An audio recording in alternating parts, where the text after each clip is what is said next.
कि जो हमको बचाते हैं उनको कौन बचाएगा?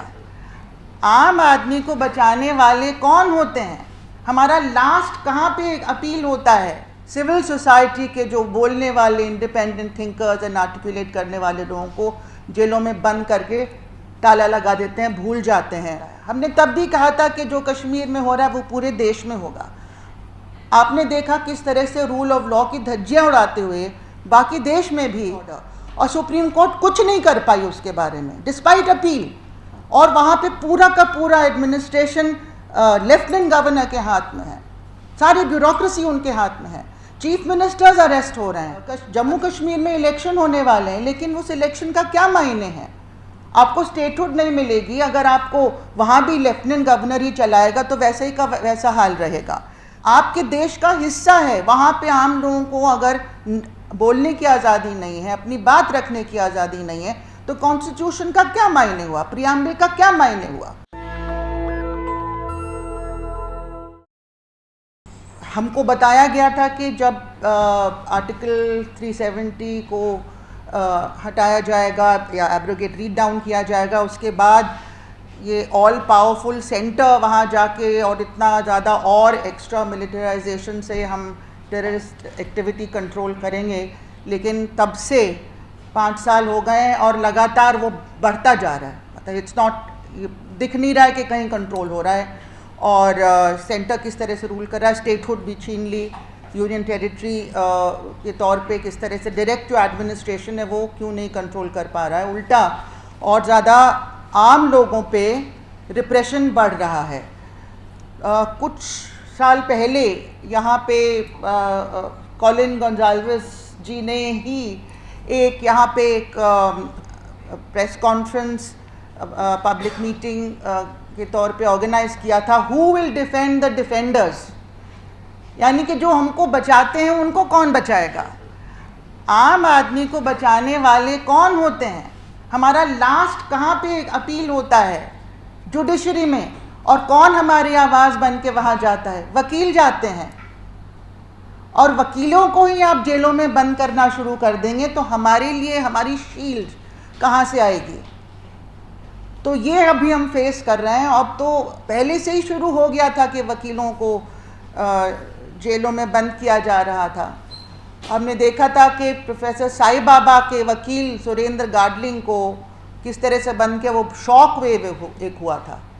और भी वकीलों को किया गया था, लेकिन ये हाई प्रोफाइल वकील जो उनको डिफेंड कर रहे थे, उनको ये भीमा कोरेगांव का एक इल्यूजन सा बना के, जिसमें कोई ट्रायल शुरू भी नहीं हुआ है और इतने सालों से लोग जेलों में बंद हैं। प्रोफेसर साई बाबा के लिए एक बेहतरीन हाई कोर्ट जजमेंट आई कि उनके खिलाफ कभी भी कुछ भी नहीं था, उनको लाइफ इम्प्रिजनमेंट बिल्कुल गलत तरीके से दी गई। There was no evidence of any wrong doing, लेकिन वो बाहर आ गए। लेकिन जो उनको डिफेंड कर रहे थे वकील और इसीलिए टारगेट हुए, ये हमारा मानना है, वो अभी तक बंद हैं।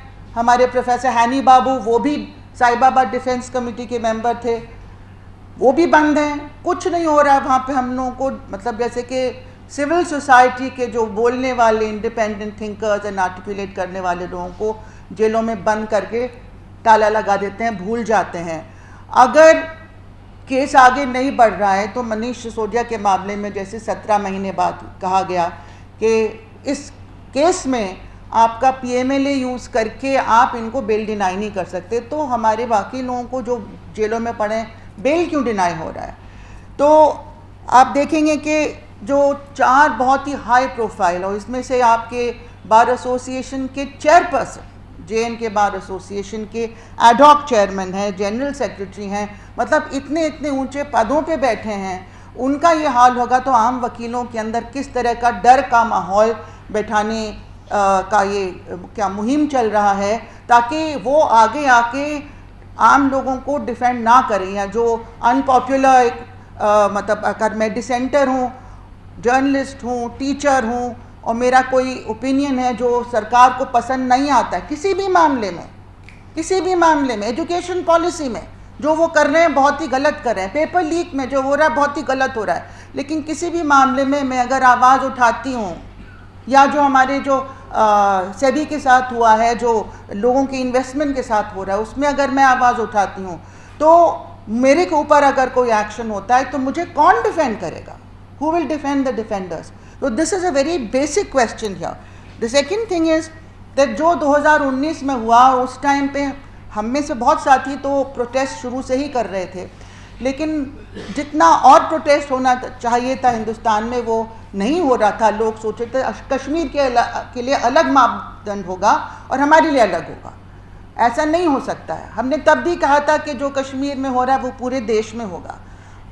आपने देखा किस तरह से रूल ऑफ लॉ की धज्जियाँ उड़ाते हुए बाकी देश में भी, नॉर्थ ईस्ट दिल्ली में किस तरह से वायलेंस करवाई गई, और जिन लोगों ने करवाई ओपनली उनके खिलाफ कोई एक्शन नहीं लिया गया। कोई जज ने उसके बारे में बोला तो उसको ओवरनाइट ट्रांसफ़र कर दिया, और जो लोग विक्टिम्स थे उन्हीं को जेलों में डाला गया। तो किस तरह से उसमें भी एक kind of rain of terror जो हुआ है। और इसी के साथ लगातार उसके बाद जो अरेस्ट हो रहे हैं, और फिर भीमा कोरेगांव के नाम पे एक बिल्कुल एक फॉल्स इल्यूजन, जो लोग वहाँ थे भी नहीं भीमा कोरेगांव की मीटिंग में, उनके खिलाफ एक षड्यंत्र के नाते एक झूठी कहानी रची गई। उनके लैपटॉप्स में सॉफ्टवेयर इस तरह से मैलवेयर डाला गया, और क्या क्या नहीं किया। फादर स्टैन स्वामी की डेथ भी हो गई। तो इस तरह से पूरा रेन ऑफ टेरर बढ़ता गया। फिर मणिपुर में जो हो रहा है, क्या रूल ऑफ लॉ है, क्या सिटीजन्स को रिकॉर्स है। और इस तरह से अभी भी जो चल रहा है कि दिल्ली में फुल स्टेटहुड नहीं मिली, लेकिन दिल्ली के जो पावर्स उसको ऑलरेडी मिले हुए थे वो छीन लिए गए despite the supreme court order, और सुप्रीम कोर्ट कुछ नहीं कर पाई उसके बारे में डिस्पाइट अपील। और वहाँ पे पूरा का पूरा एडमिनिस्ट्रेशन लेफ्टिनेंट गवर्नर के हाथ में है, सारी ब्यूरोक्रेसी उनके हाथ में है। चीफ मिनिस्टर्स अरेस्ट हो रहे हैं। अभी बड़ी मुश्किल से डिप्टी चीफ मिनिस्टर 17 महीने बाद निकल के आए। जम्मू कश्मीर में इलेक्शन होने वाले हैं, लेकिन उस इलेक्शन का क्या मायने हैं? आपको स्टेटहुड नहीं मिलेगी अगर आपको वहाँ भी लेफ्टिनेंट गवर्नर ही चलाएगा, तो वैसे ही का वैसा हाल रहेगा। तो CSR की तरफ से हम लोग इसको स्ट्रांगली कंडेम करते हैं, और ये उम्मीद करते हैं कि हिंदुस्तान की आम जनता अपने हक में खड़ी होगी। तो आप कश्मीर को अलग नहीं कर सकते। Injustice anywhere is a threat to justice everywhere. आपके देश का हिस्सा है, वहाँ पे आम लोगों को अगर बोलने की आज़ादी नहीं है, अपनी बात रखने की आज़ादी नहीं है, तो कॉन्स्टिट्यूशन का क्या मायने हुआ, प्रियम्बल का क्या मायने हुआ? आप ये नहीं कह सकते कि मेरी आज़ादी ठीक है लेकिन उसकी आज़ादी ठीक नहीं है। ये नहीं हो सकता, सबकी जाएगी। तो इसलिए आज हमको जागना है, खड़े होना है और आवाज़ उठानी है। और तुरंत ये जो वकील हैं, जो सीनियर वकील J&K बार एसोसिएशन के, जिनके ऊपर मिडनाइट नॉक करके उनको किस तरह से पकड़ के बंद कर दिया गया है, उनकी रिहाई को हमें डिमांड करना है। नेशनल दस्तक की आपसे गुजारिश है कि अगर इसको बचाना चाहते हैं तो नेशनल दस्तक को सब्सक्राइब करने के लिए रेड कलर के सब्सक्राइब बटन को दबाएं, फिर बेल आइकन की घंटी दबाएं। नेशनल दस्तक को बचाने के लिए बहुत जरूरी है कि हर खबर को शेयर करें, लाइक करें, कमेंट जरूर करें।